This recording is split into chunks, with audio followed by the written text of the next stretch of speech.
Isang makulturang araw sa ating lahat. We are all virtually gathered today for the Cultural Center of the Philippines Arts Academy plenary session on content development and perspectives entitled Pananaw. I am Nonito Antonio Quizon, a friend of the CCP Arts Academy and your moderator for today. Mula Luzon hanggang Mindanao, we have participants today composed of educators and leaders in Philippine arts and culture dahil importante po ang segment na ito ng Arts Academy for us to widen the knowledge and perspective on the relevance of learning and teaching arts and culture, especially ngayon po na we need to stay home and stay safe.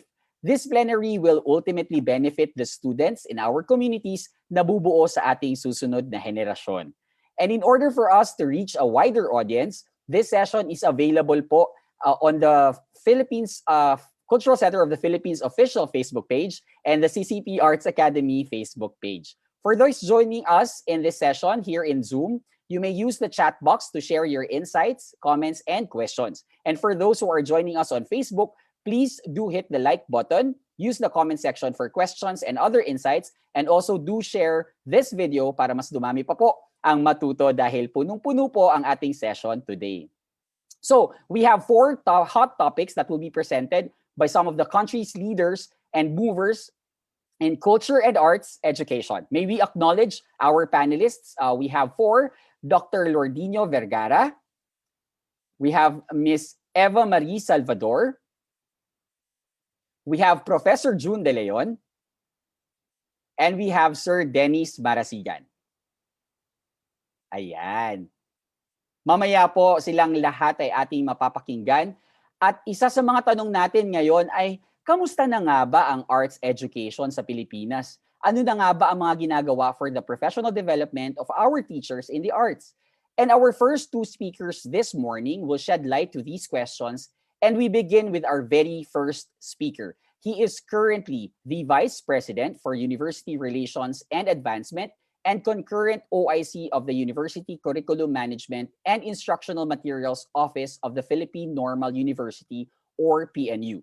He is a member of the Technical Committee for Physical Education and Sports and Wellness Management under the Commission on Higher Education.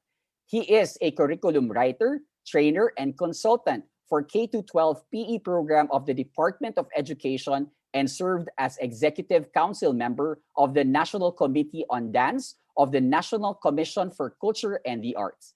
Please welcome to the virtual stage to discuss linking pre-service and in-service arts education program, the PNU Experience, Dr. Lordinio Vergara.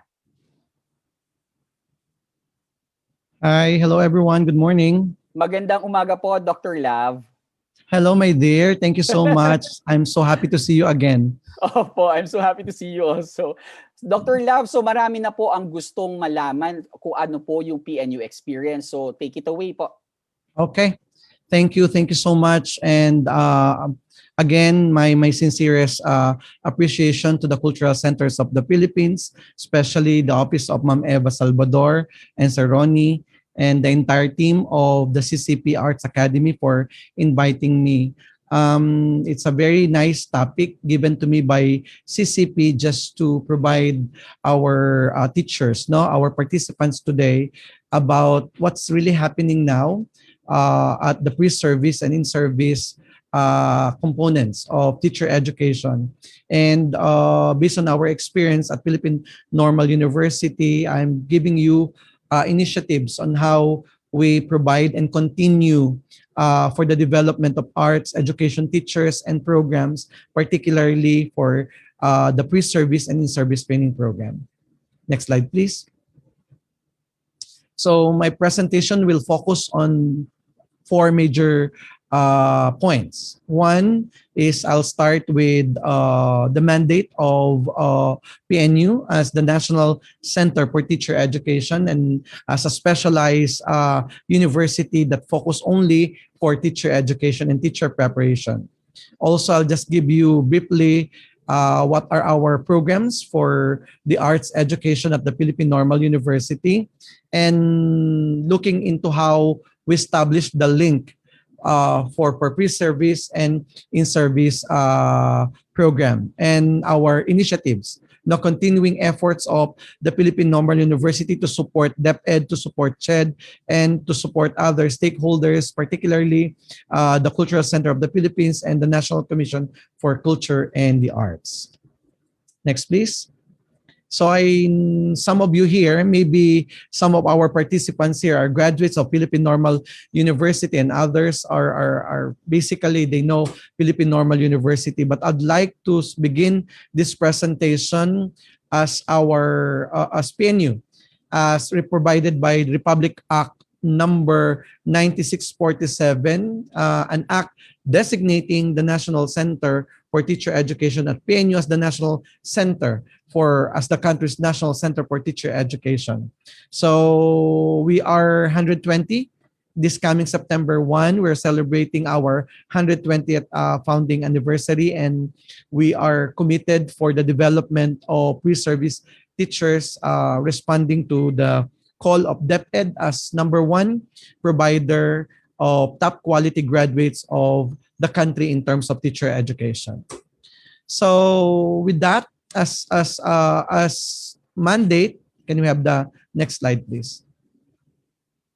On that law, on Section 3, as National Center for Teacher Education, this act designates PNU as the National Center for Teacher Ed, and with that, the PNU, in addition to the powers and functions provided for its charter, we are performing critical role in support, no, and providing technical support to the Department of Education and to the Commission on Higher Education. That's why we cannot say no to DepEd and CHED. If DepEd needs our support, we are always ready to provide this, because by mandate, we need to provide technical support.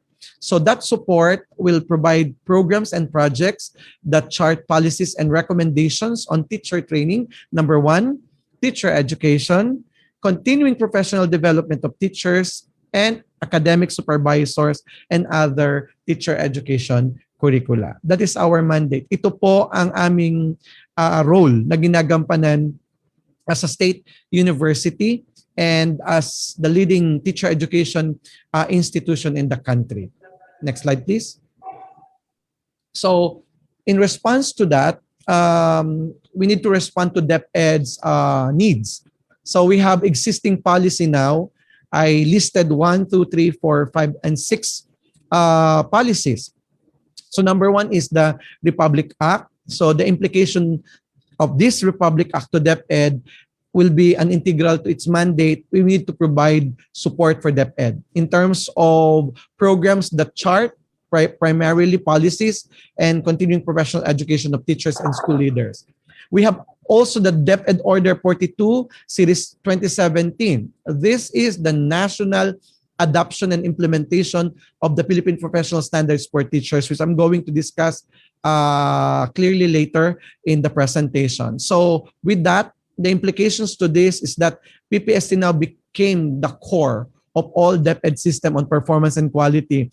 Now, natutuwa nga ako kasi naging trending ito sa Facebook, no? Yung pagsasubmit ng RPMS ng ating mga teachers. Maybe some of our teachers here, no, ay nakipag-participate doon na talagang ginawa nilang creative, nagkaroon sila ng parang mga kanya-kanyang creativity na pagsasubmit nila ng nitong mga means of verifications na to for RPMS. So they know basically the role of PPST as core to DepEd system for performance and quality.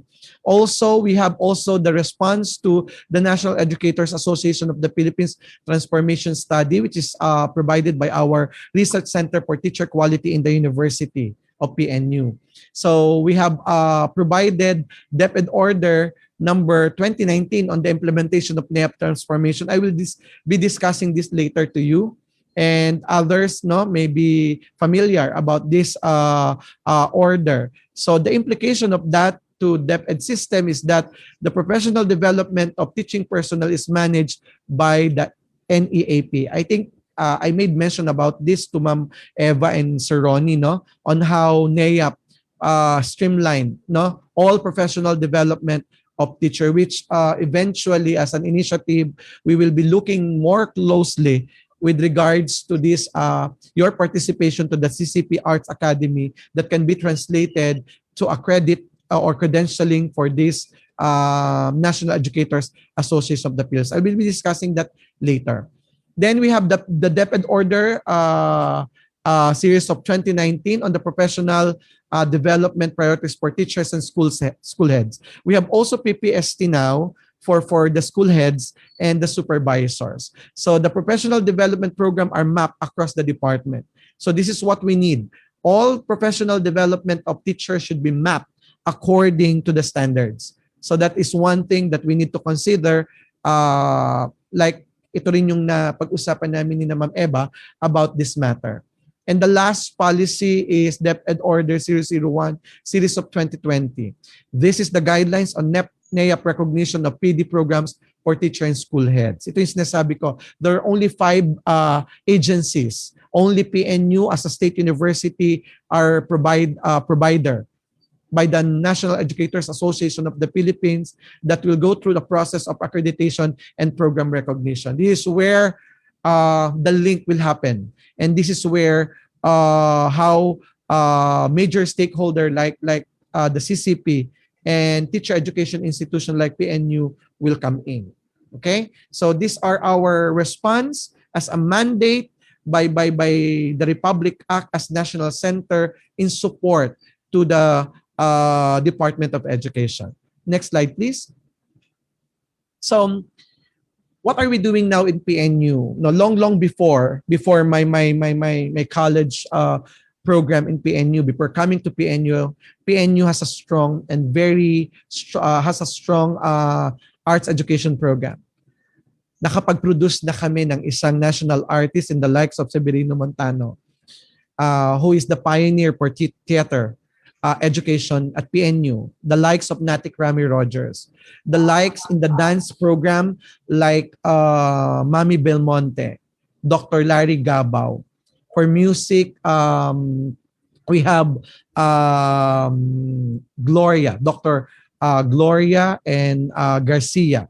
These are notable people in the area of arts that provided PNU as a leader in providing arts education in the country. So right now, I am providing you the current arts education programs of the Philippine Normal University. It's divided into 2 components. For the pre-service program, measuring curricular, we have curricular components and co-curricular programs. And for the in-service. So the pre-service is intended for the teacher preparation for 4 years. And then after graduation, when you are in the field now, you are called in-service teachers. So for the pre-service program, we have currently the Bachelor of Culture and Arts Education. It is a 4-year program intended for teachers who are specializing for culture and the arts. Before, it is BSE, major in music. Then after a certain period of time, prior to BCAED, it became Bachelor in Music and Arts Education. And the latest program that we have now is the Bachelor for Culture and Arts Education, following the policies and standards and guidelines of the Commission on Higher Education, CMO number 82. This will be now teachers of music and arts in the current K-12 PE curriculum. Particularly also teachers of the special program for the arts and the senior high school program. And also other courses in the tertiary program. We have also the Bachelor of Physical Education, wherein there are components of culture and arts, particularly learning traditional games and sports and traditional dances. This is managed by the College of Teacher Development of the Philippine Normal University under the Faculty of Arts and Languages and the Institute of Physical Education, Health, Recreation, Dance, and Sports. For our co-curricular program, in the pre-service program, we have the PNU Choral, CCP recognized choir. We have the PNU Kislap Sining, also recognized by CCP. We have PNU Rondalia and the PNU Theater and Arts Education Group. So these programs are managed by the Center for Culture and Sports Development as a laboratory for our students in the BCAED and in the Physical Education major program. For the in-service program, both managed by the Institute of Physical Education. We have the Masters in Education with specialization in music and theater arts. But this program are soon to be enhanced to be an outcomes-based graduate education, teacher education program. I'll discuss it later on how we will manage to shift for this program. And we have also the Diploma in Teaching Arts, major in dance. So these are the curricular programs for the in-service teachers. And for the co-curricular program, we have existing projects and programs that concerns on the professional development of our teachers. So this is PNU's arts education programs responding to the needs of the current demands of the K-12 program, and of course with the demands of the continuing growth of teacher education in the country. Next slides, please. So how do we establish the link? The link will focus on teacher quality and on responding to the teacher education paradigm shifts. So how do we need to look into this link, and what are the things that we are doing here at Philippine Normal University to really provide for the improvement and of course for the enhancement of teacher quality in the country and providing innovative teacher education. So there is now a shift from an input-based curricula to an outcomes-based curricula. So that is how we respond to the ongoing reforms of education in the country. Next slide, please. So we prioritize teachers because we believe that teachers are our best measure of quality.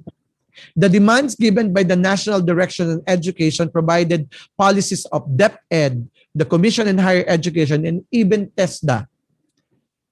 All of this, their concerns is on teachers because teachers is capable in supporting the development of any curriculum.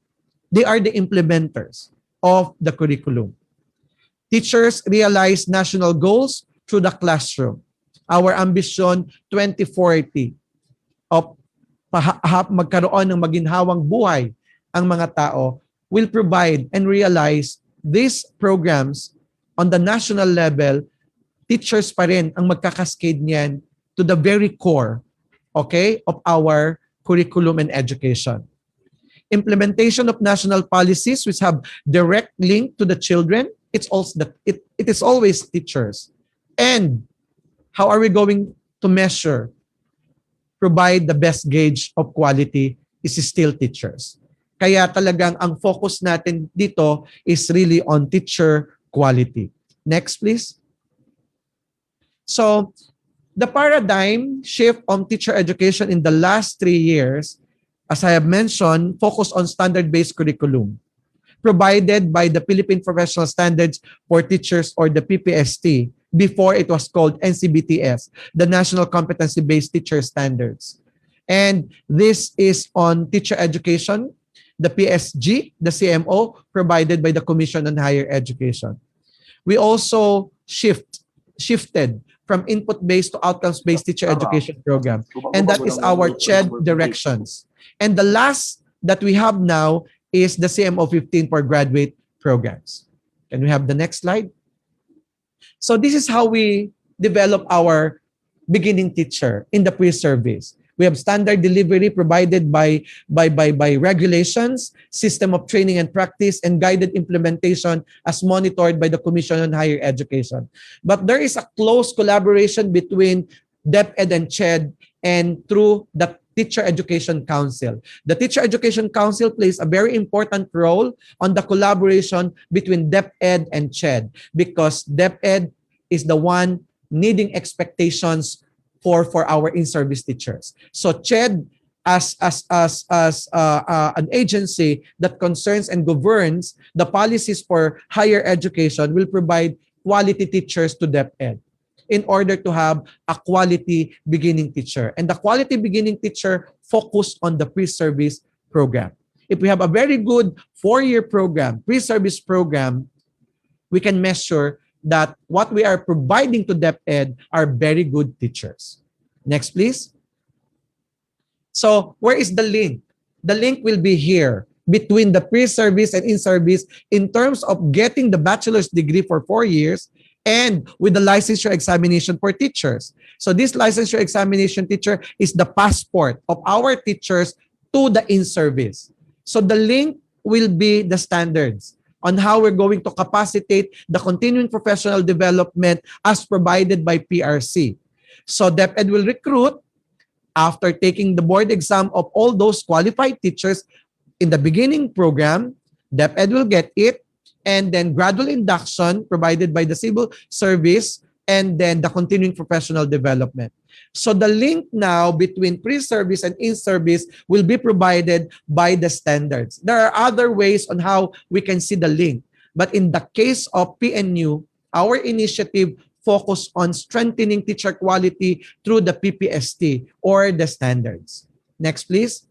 As you can see in this, we have 4 career stages provided by the PPST, and this adopted by DepEd. So beginning teacher falls under career stage 1.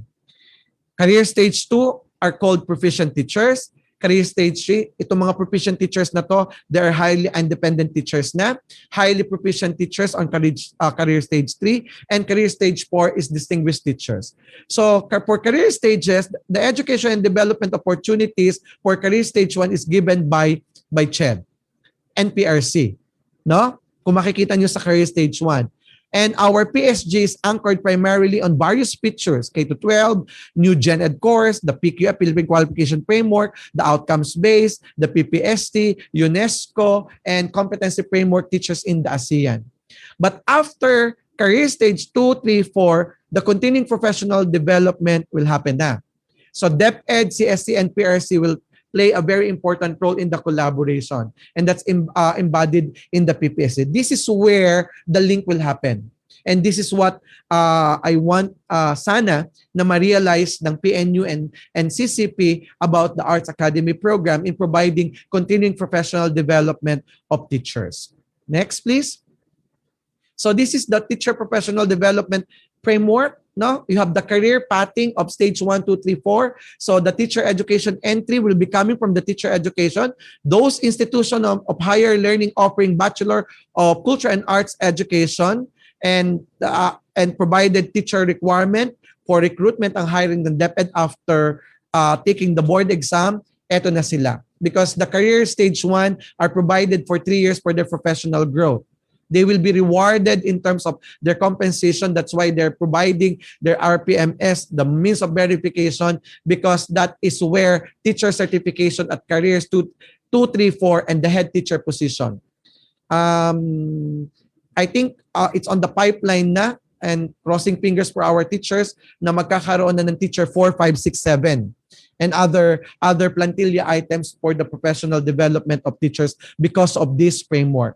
So, yun yung sinasabit ng mga teachers ngayon, no, na pinagkakabisihan talaga nila at talagang medyo talagang nauubos ang kanilang mga time in preparation for this is part of the classroom observation, self-testing, and the professional development and teacher training. So, they have also learning action cells as continuing professional engagement among the teachers in various career stages. Next, please. So, this is, you are very familiar of this, but for others who are present here are not familiar with the PPST, this is where we provided the link between the in-service and the pre-service. So this PPST is a public statement of professional accountability. It has 4 career stages: the beginning, the proficient, the highly proficient, and distinguished. And it has 7 domains and 37 strands and 37 indicators of each career stage. Just to provide you quickly, no? We have the career stage 1. These are the component. Can we have the next slide, please? Okay. Domain 1 is knowledge and pedagogy. Your understanding about knowledge and pedagogy. And you have 7 strands and 7 indicators for this. This is where now the capacity of the teacher for the positive use of ICT. Kaya yung gagraduate na mga BKEd majors natin dito ngayon and all teachers are very good na in responding to the new normal, to the new situation of teaching, because we're providing them standards that can provide use of ICT. You can also check that strand 1.6 is also focused on the use of mother tongue, both Filipino and English, and teaching as learning. That's for domain 1. We have domain 2. Can we have the next slide, please? I have limited time on this. Learning environment, no? Teachers standards for understanding learners environment, no? Yung safety, security, management of classroom, learning environment, support for participation, purposive learning, and the management of behavior. So these are the strands and indicators needed. Domain number 3 is the diversity of learners. Can we have the next slide, please? Diversity of learners. This is what very good about the standards. Teachers are provided with the learner's linguistic, cultural, socioeconomic, and religious background. So the standards, the indicators is preparing the teachers to understand varying contexts, varying diversity of or diversity of learners. Kahit yan iitapon mo sa liblib na lugar na school, yan ay nasa sa isang remote area, maiintindihan niya at kaya niya because of these standards. Next, please. Curriculum and planning, preparing the teachers to better understand the use of curriculum and translating it into the classroom on activities, planning, aligning learning outcomes, relevance, professional teaching and learning resources, including the ICT. Domain number 5 is all about assessment. Can we have the next slide, please? Assessment and reporting. This is where teachers are prepared to understand and utilize various tools to assess and gauge learners' outcomes. Domain number 6 is about, can we have the next? Community linkages and professional engagement. This is where we establish learning environment responsive to the community context. This is the role of teachers on how they relate to their context, to their community, to their immediate community, and providing professional ethics and good school practices and procedures. And the last domain is, I'm sorry, can you go back to the last? The last domain is on, professional community linkages and professional engagement and the philosophy. Okay? The last domain is domain 7. I missed that. I think I missed the last domain. The last domain is on personal growth and professional development. This is where the focus of our link, no, for the teachers. Can we have the next slide? So right now, we are currently doing and engaging with the initiatives, no? So in the pre-service, we were able to revise the outcomes-based teacher education to respond to CMO number 82, which is the BICA-ED. There's no more MAPE anymore in the program, ladies and gentlemen. The MAPE now will be intended for 2 major components, no? Those specialists in culture and arts will take the BICA-ED. Those specialists will take PN Health, will take the BIPED. We were able to partner with CCP, the My Art Certificate program of our pre-service teachers. This is a very good program at we will having a second roll of this, roll out on this, our initial engagement with CCP, because we have ongoing impact assessment for those students during the pre-service. Graduate na kasi sila kung ano ang naitulong ng My Art Certificate program na ito na binigay sa amin ng CCP. And we are very thankful. So these are initiatives on the pre-service component, the revision of the outcomes-based and the My Art Certificate. The link to the pre-service to the in-service is on the standards. We are providing all our initiatives are geared on the attainment and responsive to the PPST. Now, in the initiative now, for the in-service is the customized diploma program in teaching arts major in dance. We're having also a research on the impact of this. Maybe some of you are beneficiaries of this program, no? Our initiative for this one. This is a 7.2 million project with NCCA and with 120 DepEd teachers. Okay? So ito yung initiatives na ginawa ng PNU to respond to the in-service. No? We want a sustainable professional development program. Iniiwasan natin yung in-service training na 5 days, 10 days, but we want a sustainable one. Na after the end of the professional development training of teachers, they will receive diplomas. They will receive a master's degree program or a degree primarily. And this is where the current initiative now, which we call the LISCO project with DepEd. Can we have the next slide? Yan. We have memorandum of understanding with PNU and DepEd partnership on 5 areas of cooperation. It was signed last April 2021 at PNU. We have a long-standing relationship with DepEd and DepEd Secretary Briones. Sinasabi niya that the largest agreement between DepEd and any higher education of learning in the country is with PNU. This is a 189 million project, just to share with you on how our government is spending money for teacher quality. I hope others, no, but next year will be the priority of the special SPA. I just had my meeting with our BPA regarding this matter because this year ang focus muna ay yung mga MAPI teachers. Next year na program with the help of CCP, ang ating focus are all special program for the arts. Hopefully, cross fingers yan na makaparticipate tayo at makapacitate. We are capacitating 2,800 public school teachers for this program. What is this LISCO program? Quickly, because I have limited time. Can we have the next slide, please? So, the link between pre-service and in-service. So, we're on the in-service continuing professional development teachers. Not only teachers, the participants of this are school leaders and academic supervisor. So this LISCO project, LISCO stands for Linking Standards for Quality Practice, is to offer standard-based customized training programs that are recognized by NEA for DepEd teachers, school leaders, and academic supervisors. Next, please.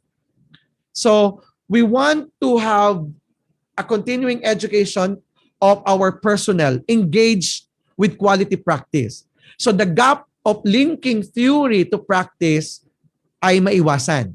Linking the pre-service to in-service. What we prepare for the pre-service should be the continuing professional development of teachers. Like in this case, in the arts education, we have our curricular program for the BICA-ED program. So ito ang magpo-provide ng continuing professional development. So we're responding to the upskilling and reskilling through NEAP transformation. Ito yung sulong edukalidad of DepEd and PNU as a service provider of nurturing innovative teachers and education leaders. So the model of this LISCO is both academic courses and specialized training and job-embedded learning.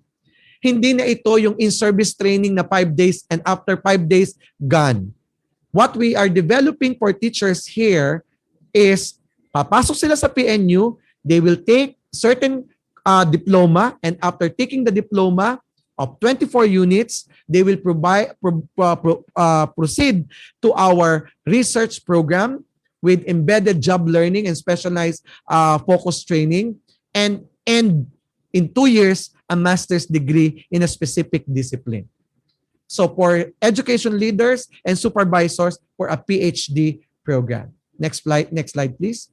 So the LISCO model is like this. We have academic programs. So we have academic courses. So there are 2 terms for that.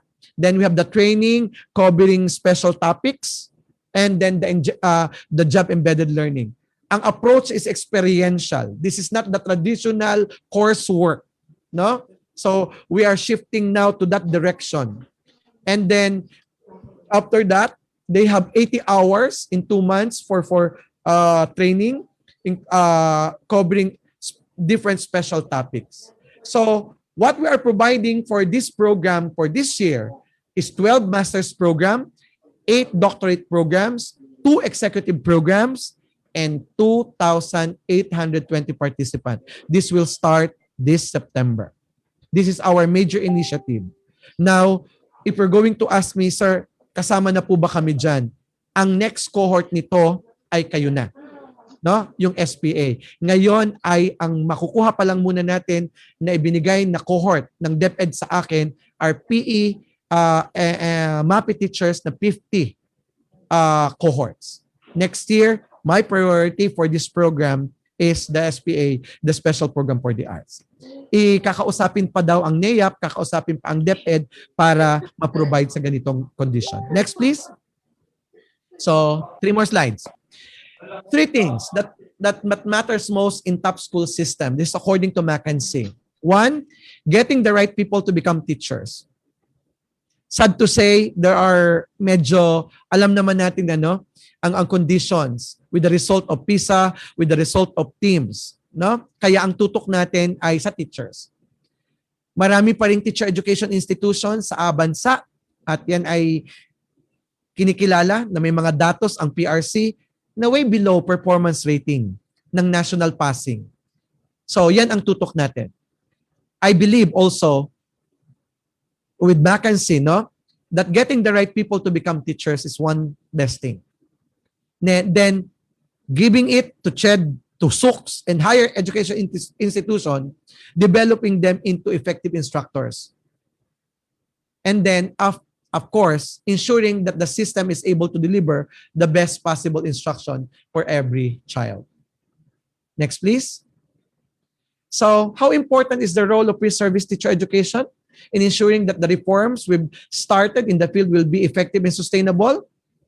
So, ang sabi nga nila, ang sabi dito, sa literature na ito, if you don't have a strong supply of well-prepared teachers, nothing else in education can work.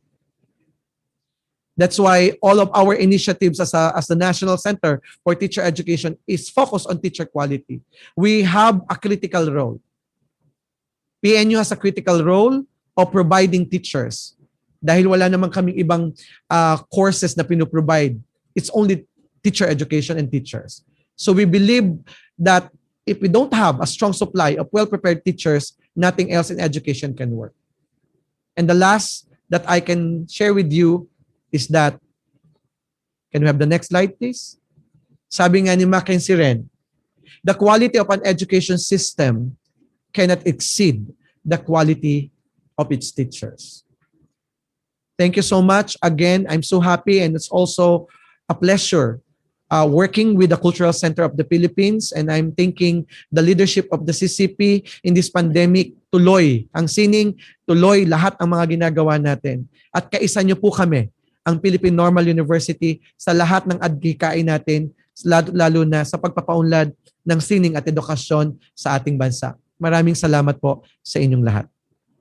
Maraming salamat po, Dr. Love. Talaga namang marami kaming natutunan sa iyong session. At mamaya babalikan natin yung aming natutunan from you during our Q&A dahil ngayon po ay we will move forward to our next session. Maraming salamat, Dr. Love. Balikan po Thank you. I'll see you later. Saying thank you. All right. Okay, from the PNU experience, we now move forward to discuss kung saan naman makakakuha ng resources ang ating mga guro. Meron nga bang mga accessible at available na materials? Para masagot ang mga tanong na ito, eto na ang susunod natin na speaker. She is the Associate Artistic Director of CCP Arts Education Department in charge of national and international programs for artist training, audience development, and cultural management divisions. She initiated several programs in the arts for education, mental health, and technology such as Sining sa Eskwela, Sining Galing Arts for Therapy, Arts Academy, Arts Online, and CCP Children's Biennial. A graduate of Master of Arts in Telecommunication, a Fulbright Scholar at that, in Ohio University, USA, and Arts Management at Asian Institute of Management. She is also a member of Cinemalaya Organizing Committee and a former Commissioner for the Communication and Information Committee of UNESCO. Here on the virtual stage to discuss mainstreaming open educational resources, the Arts Online Experience, please welcome Ms. Eva Marie Salvador. Hi. Good morning po, Ms. Eve. Morning. Okay, salamat at tinanggap mo ang aming offer para ikaw ang moderate nito. It's an honor po, Ms. Eve. Okay, so marami po kaming gustong matutunan kung saan po makakakuha yung ating mga guro ng mga resources natin online. So please do take it away. Okay, thank you. All right, slide please. Okay, so mainstreaming open educational resources. Naku, mahirap yata i-commit ito. Pero still, I want to give you a little bit of a background so that maintindihan din ng mga teachers natin ngayon, meron nga ba yung sinasabi nito. Next slide please. Okay, I'd like to look at it in three perspectives, yung seeing the future, living the future, and accepting the future. Kasi marami pa rin nagre-resist na itong pag-digitize natin ay future pa yan, malayo pa yan. Okay, next slide please. The reality is, if you like to see the future is not way there, way out there, it's here. Next slide please. Okay, it is actually a past. 1970s pa po ang Indonesia, nag-launch na sila ng education via satellite. Kasi ang dami nilang mga isla, paano nila ipagkokonekta lahat ito? And they use satellite for education. Now, closer to that time was in the 90s, na taon na ito naging thesis ko na nag-work ako sa US for my scholarship, yung Columbia Video Network under the Columbia University School of Engineering. In the essence, ganito yan. Kung ang expert mo sa isang field or nasa Harvard, yung isa nasa Columbia, yung isa nasa Stanford, lahat yung mga teachers na yan, experts, makukuha mo, and saan ka man, nasa Alaska ka, nasa ibang lugar, pwede mo silang ma-connect. Just work out the time zones and you can get that type of education. And during that time, they were still using broadcast signals. So hindi na po ito thing of the present. It is a thing of the past. Tayo lang po ang medyo nagkaroon ng gaps, kaya nagkaroon tayo ng challenges recently. Definitely, technology has a role to play, and of course, the resources that our government puts into this. Ngayon, na may pandemic, living na tayo sa future na yan. Parang all of a sudden, mas lalo natin binigyan ng pressure ang mga telecoms at yung mga areas na dapat meron itong technology. How can we live in this future if you're not providing that? And of course, how do we accept this as a forward-looking means? Hindi lang siya normal, returning to normal, but actually moving forward to what the normal will be defined next few years. No? Next slide, please. Okay, sa CCP po kasi, yung art and technology follows the creative industry framework. Maniwala kayo sa hindi. Sa 50 years ng CCP, siguro 45 years po, kami po ay gumagawa ng, dinodocument po namin lahat ng mga exhibits, lahat ng mga performances. Oo, lahat po yan dinodocument namin. So what we have is almost 80,000 hours of materials that is ready for release, that is ready for sharing. No? But we had to go through digitizing. Yun yung medyo mahirap kasi sa technology, nag-change po tayo ng mga formats. But now, we have digitized close to half. And some of those we are already making available. Like yung Encyclopedia of Philippine Art, lahat po dyan nakuha yan through much of our documentations of the past. No? We're also looking at enablers. Like kami po sa arts education, kasama po kami sa tinatawag nating enablers so that itong mga assets na to ay ma-share at the same time makakreate ng mga bago na magagamit siya for different purposes. We are also looking at this content to digitize, no, from this idea to a production. At ito yung ginagawa namin para tayo ay mag-move forward, no, sa ating produce. No? Even the Philippine Madrigal Singers and all the other resident companies, nagkakaroon sila ng idea paano ngayon natin gagawin itong mga dating face-to-face at kailangan i-digitize, no? And what we're working on right now is distribution. How will people now watch this, lalo na pagka bawal ang face-to-face at wala na yung mga teatro, and how do we market it so that we will be able to at least monetize whatever it is that we have worked on. Next slide, please. Okay, next slide. So ito lang yung sinabi ko ng mga developments. Next slide, please. Okay, next slide. Okay. Okay, so itong gaps, balikan ko ito later. Next slide, please. Okay, so if you can see, yung mga old technologies into the new technologies, nag-evolve po yan. And lahat ng evolution na yan means we also have to evolve on how we are transforming the arts from a face-to-face to use of technology. Next slide, please. Okay, so 6 years ago, even before this pandemic, nag-start na po ang CCP doon sa tinatawag nating Arts Online. No? Together with the audience development, si Ronnie at si Nalino, we started broadcasting and streaming talks with artists. A lot of you whom I see here familiar have actually been beneficiaries of this. No, you log in at a specific time and you have artists who talk to your students. Next slide, please. Okay, so these are just pictures from some of our learners from different sites. So every Wednesday po yan, yung isang artist, i-interview na aming host. And then, pwede po magtanong ang mga estudyante. No? At any given time, we would have 12 to 15 classes, not just in the urban centers, but in faraway places na merong ability to connect with us using the technology. Next slide, please. Next slide, please. So we would have some people, at least one class in Manila, but all the rest, they are all over the country. Some from Pangasinan, from Bukid Payet, from Sibugay. Yan, madami yung mga areas na napunta namin from Bicol. Next slide, please. Next slide, please. Okay, yeah. Next slide, please. So we can see some use their audiovisual rooms so that they will be able to use this materials or access this. Yung iba nga nakakagipitan pagdating sa schedule. Nangyayari, we even had one picture where the students were in the stairways kasi tinanggal sila dun sa audiovisual room, no? Because the students needed that connection somehow. And in a way, naging maganda po ito kasi nagkaroon ng opportunity para talagang yung learning, hindi lang siya sa cognitive, but personal. Kasi pwede mong interviewin ang mga artista mismo at yung mga artist natin. Next slide, please. Okay. Very clear yung advantage and disadvantage nito. The advantage is, of course, the distance and the reach. Hindi nyo na kailangan pumunta all the way to Manila to be able to learn from these artists or to communicate with them. You see them in the flesh. You see them right there and ask them about their craft. No? Later on, we moved to workshops. So even simple workshops like sa visual arts or music, nasimulan na rin namin yon gawin. No? Streaming opportunities was able to level off. Hindi na siya palagi na si Manila lang ang meron or urban centers din. Yung iba ginagawa nila, kumukopya sila and they're able to share it with their colleagues who are not in the center. No?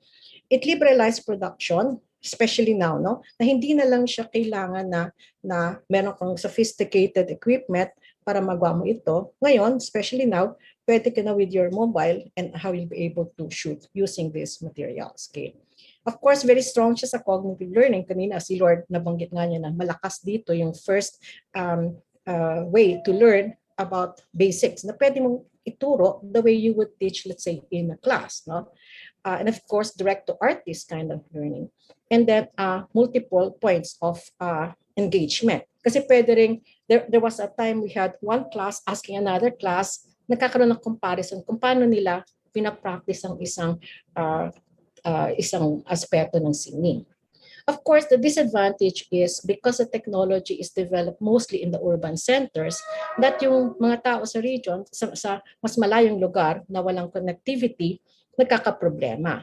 But I find that I think like in areas, I think in Region 12, ang ginagawa ng urban centers, they make copies, no? And then they distribute that or share that with those na hindi nakakaroon ng materials na ganito.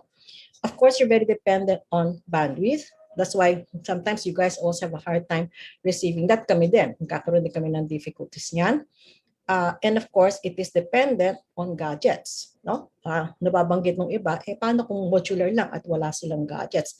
Yun talaga ang technology right now. No? And that has to be slowly addressed by the higher ups. No? Dependent siya on schedule of AV rooms if that is to be centralized in schools.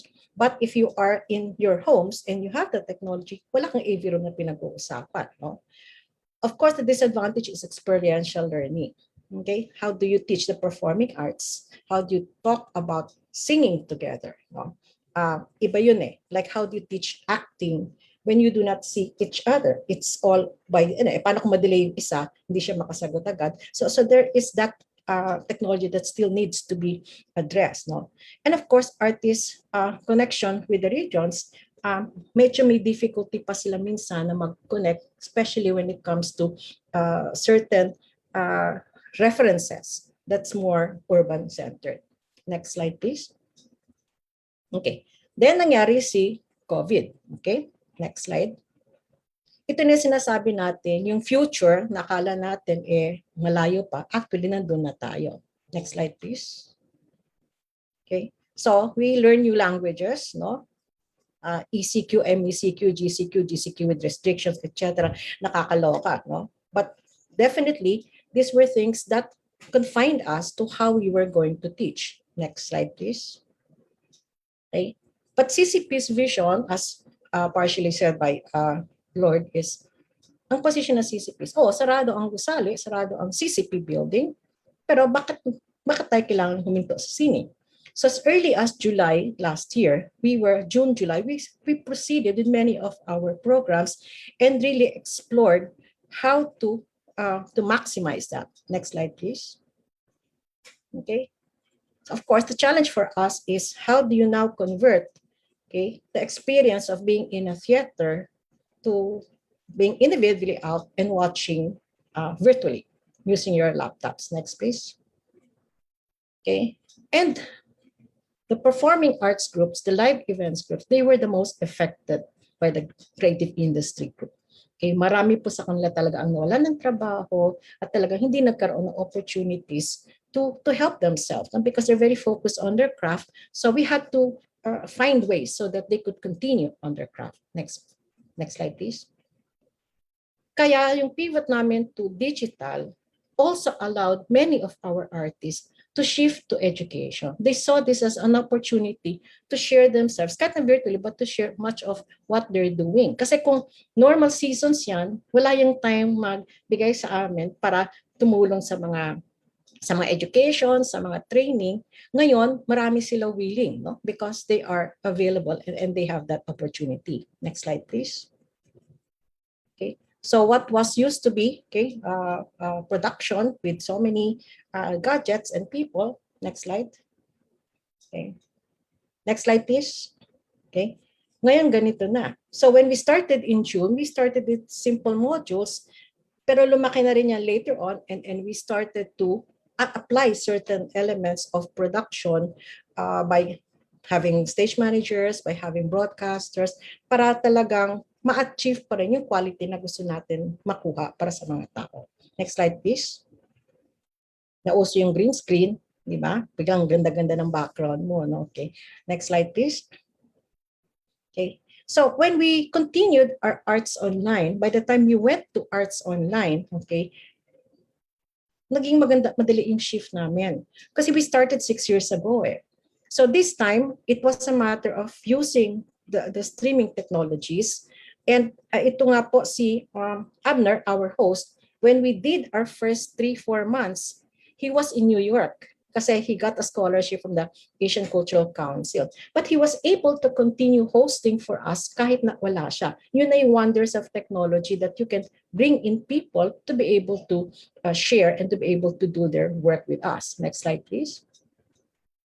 Okay. So National Artist was one of our first guests. No? Yung Arts Online talk namin, okay, ang kaibahan nito sa Arts Online na nauna is that this time we followed the MELC. Okay? So katulad ng DepEd, parang medyo binantayan din namin yung MELC para sabi natin, hindi lang siya talk with any artist, kung ano yung tinuturo sa MELC, yun din ang naging discussion points namin. Next slide, please. So with our cell phones, which is now a conglomeration of several functions of different equipment, we saw the opportunities to help out in terms of content. Next slide, please. Okay, just like yung ginagawa sa Sinimlay last year and which we will do this year, if we will look at what we go through for various inputs, we would usually have 2 or 3 different sets to be able to really stream and stream live. No? Okay, next slide, please. Okay, ito na ngayon yung Arts Online resources na nabanggit ko. So when we shifted to do Arts Online na MELC related, what we did afterwards was to edit, no? So that this is going to be launched about 3rd week of August, habang nagdadagdag kami ng materials.